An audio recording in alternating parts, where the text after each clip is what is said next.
Hey guys, it's Alvin Tavares from Build to Rent. So today we're going to be focusing on Southwest Florida, but this applies to really anywhere in the country, especially when there's a lot of boom, with a lot of activities. Anytime where building is being done, there is a chance for it not to be completed. It's not specifically just to Southwest Florida, but because we're both local to this area, we're focusing on that.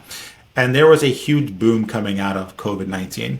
And one of the biggest things that happen is a lot of these builders, everyone had their business explode. And when everything is going great, it's very easy to just try to figure out how do I keep adding on capacity.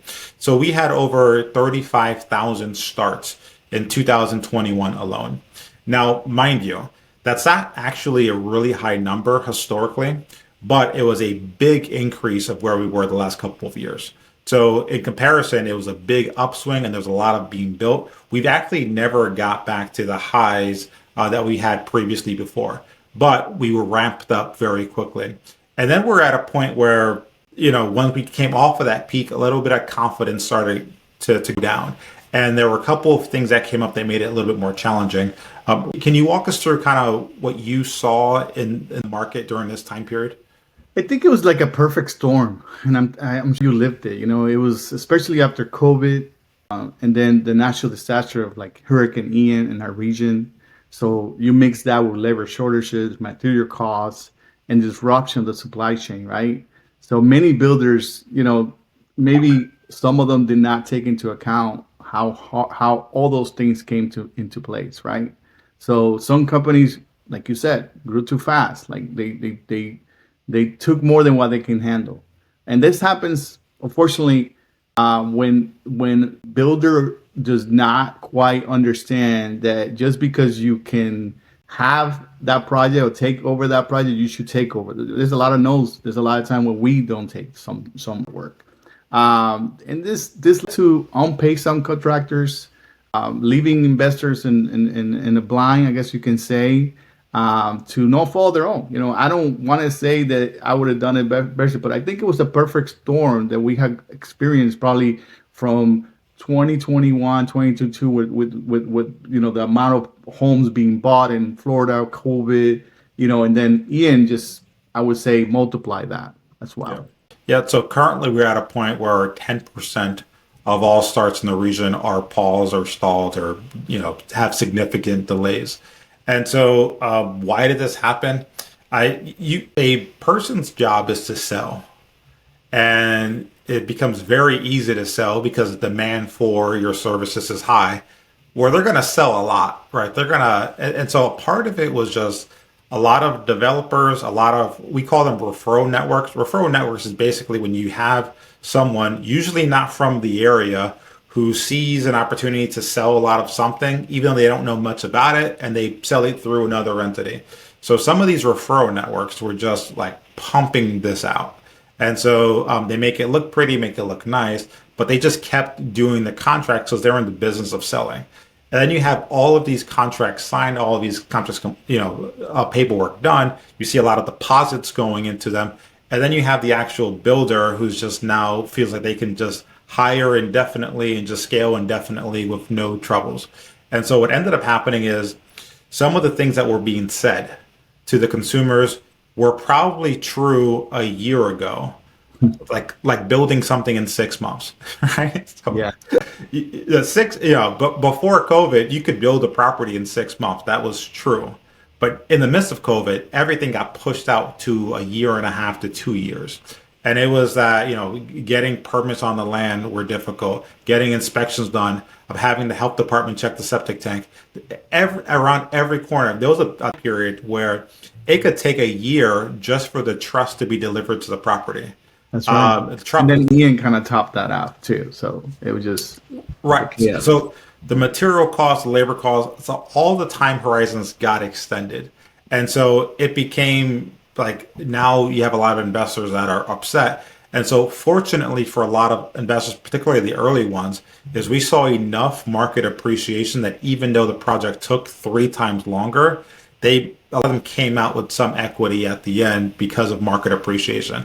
So what's happening now is market appreciation has not gone up as quickly as a lot of the if you could, with the increased cost, with the increased time horizon, with the increased risk, that a lot of them are now stuck with this period where the builder went bankrupt, the lender is no longer lending, or the buyer needs to keep putting money into the deal out of pocket. Yeah, it's a tough situation. Definitely, there's not a win-win in this one for sure. And unfortunately, when you have so many different things, factors like it was happening, some home builders may get a little greedy. They might get more than what they can handle for sure.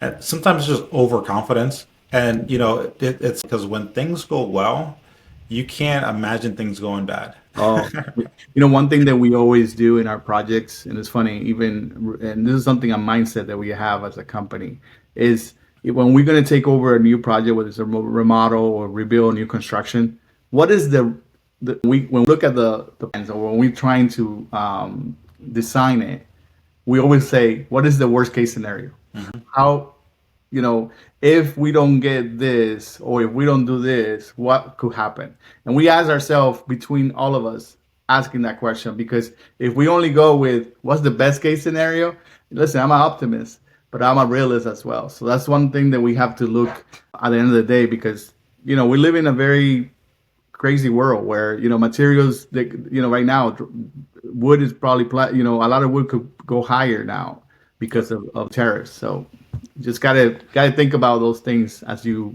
build in new construction as well. Yeah, I mean, you got to plan for worst case scenario. I would say it's very difficult if you're doing an out of state ground up construction.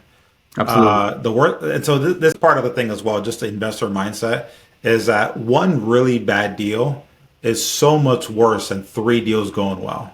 Yes. And this is kind of the part where we sympathize, where sometimes, like, when you increase the risk factor, yeah, you're looking at a higher reward there. But if it goes bad, like in these cases, a lot of them are having to pay a lot more out of pocket to complete it.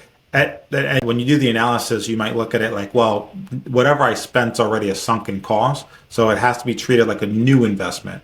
Because either way, I'm going to invest one way or the other. And there's a basic guideline that you should look to have if you're in this situation. Again, it sucks. It's horrible. We can point the fingers at a lot of different people. But ultimately, you got to figure out, like, hey, what's the next steps? Can you walk us through some of these guidelines that you have for us? Sure. So this is something that I looked at the news. I was like, man, how can we help avoid this, right? I'm a problem solver. So I've always, every job and even in project, I think about, okay, how can we improve this step? So when I was looking at this whole abandoned home, I said, what is the right of people? So listen, we're not attorneys, but I think the first step is to definitely either hire or at least do a consultation with an attorney that specializes in real estate or new construction to go over your contract. There's specific parts in that contract that's actually by law, what are your rights and what things can you avoid. So I would say that's the important part, right? Communicate with your builder often.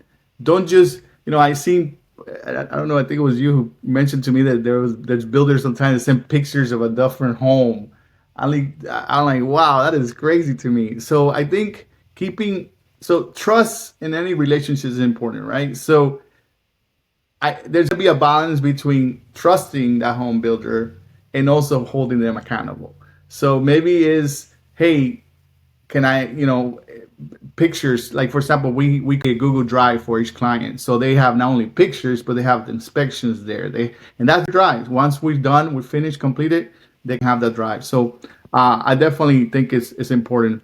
And that's a smart thing when you do reach out to the builder, and even us, to you, to anybody. I would say, like, if someone's going out to take photographs of your properties, say, hey, take pictures of the neighborhood, take pictures of how it looks next to the neighbor house. That way you can go on Google Maps and see that's actually that same house. The other thing is, permits are public record. That's right. You can go to the county or city website and actually pull up the permits. You can see what's outstanding. You can even call the city and say, hey, this is taking long. Call them and say, hey, why is this taking so long?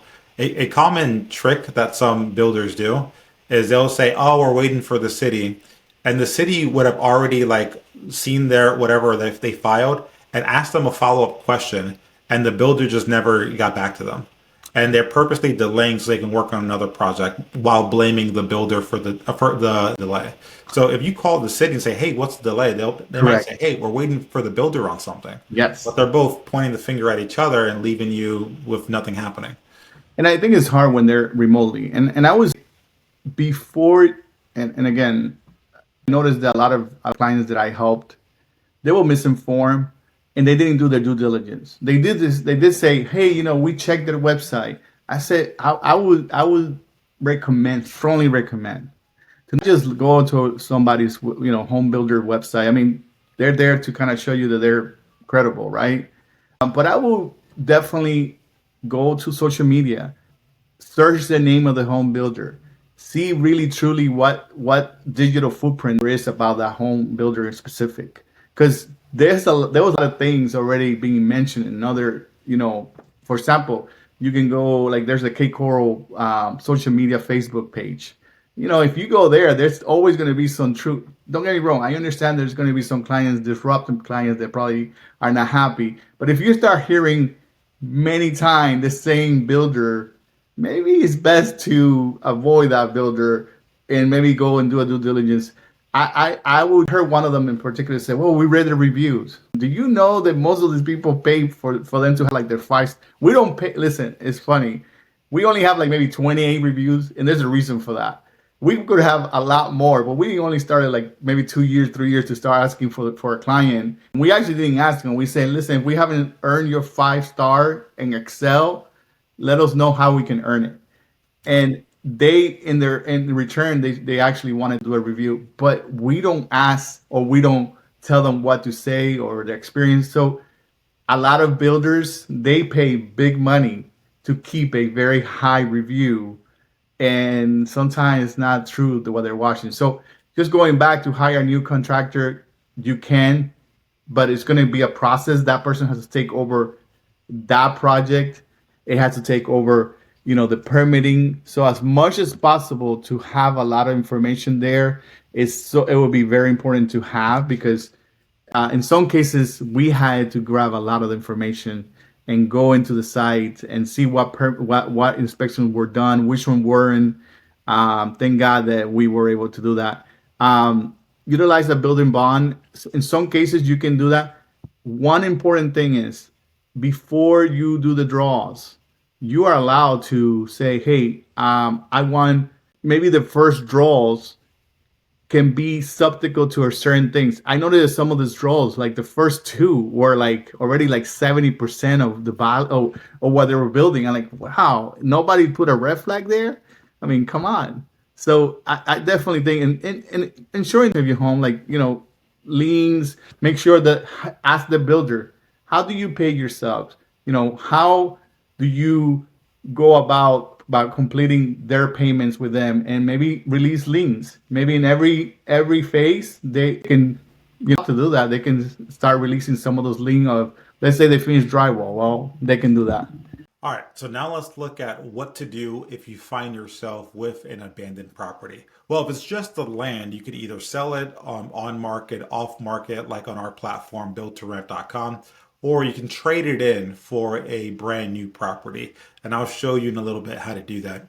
The other thing is that if the property is already under construction, you can still sell the incomplete property. You're going to probably take it on the chin. It'll be a massive discount. Likely another investor is going to have to take it over. They're going to take on all the risks that you didn't decide to go through with. And you could also have the option of finishing the build. Let's dive into both of those two options right now. So if you decide to sell the property, the raw land, you can put it up on buildtorent.com, sell the raw land directly to another investor or developer, and that way it's done all off market, directly to the investor or developer. We can also put it on the market for you. Now you can list it, you'll get the most amount of eyeballs on it, which is the good thing. Or you can do both, sell it off market and off market. And again, buildtorent.com is the best way to do that. But that's an option that you have if it's just the raw land. Or you can trade in the value of that land for a new property. So let's say, for example, you have a piece of land and it's worth about $60,000. Well, we have a network of developers that would happily buy that land for you, and you can use that credit towards a down payment on one of their homes. So essentially, instead of having to go through the process of building the property, waiting the year and a half, taking on all that risk that basically happened the first time around, you can say, hey, let me go ahead and use the value of that land for a completed property. And now you start getting cash flow right away. So that's your two options when it comes to if you just have the raw land. Now, if the construction has already started, again, you can put it on market, off market on buildtorent.com. If you have an incomplete property that you want to sell directly to another investor or developer, you can do both, or just sell it off market through buildtorent.com. You can also work on finding another builder or contractor to finish the build. And that's kind of what we're talking about today with Antonio, is basically we have the options. And depending on where you're located, we have contractors in place that can give you pricing on what it would cost for you to complete the build. Now, the key is to get to pricing, and now we can start making a rational decision about whether we should sell it, whether we should finish building it, and if so, how the lending would work. We can start now going into the weeds and figuring out what's the best path for you. So we have the image here of a recent success story. This is a build that was abandoned by a developer that went bankrupt. This happened to her and several other out-of-state investors. And so we were able to partner, help her get a contractor that's able to finish the build. And so now she has a completed property. Mind you, of course, it costs more than if it worked out the first time. But when you have halfway through a build, you have to basically figure out what you're going to do. If you sell an incomplete property, it will be at a massive discount. So then you're just looking at how much additional cost would it be to finish the build now that I'm in that situation. She decided to go ahead and move forward and complete the build. And now she can decide whether she wants to rent it out, whether she wants to sell it and make a profit that way. But now she's in control of what she wants to do moving forward. And so we're helping a lot of investors just like you in this very unfortunate situation. If you want to have your questions answered, talk to us, consult with us, figure out what your options are, visit buildtorent.com. We have consultants that are specialized in helping investors specifically on these issues. And we can talk about all the options. We'll run the numbers for you, and we can show you what each option will look like and walk you through some of the best case scenarios. I'm Alvin Taveras from Build to Rent, and now I want to hear from you. Please leave comments below. Ask your questions there. I will be responding to each and every one of them. I look forward to seeing you next time.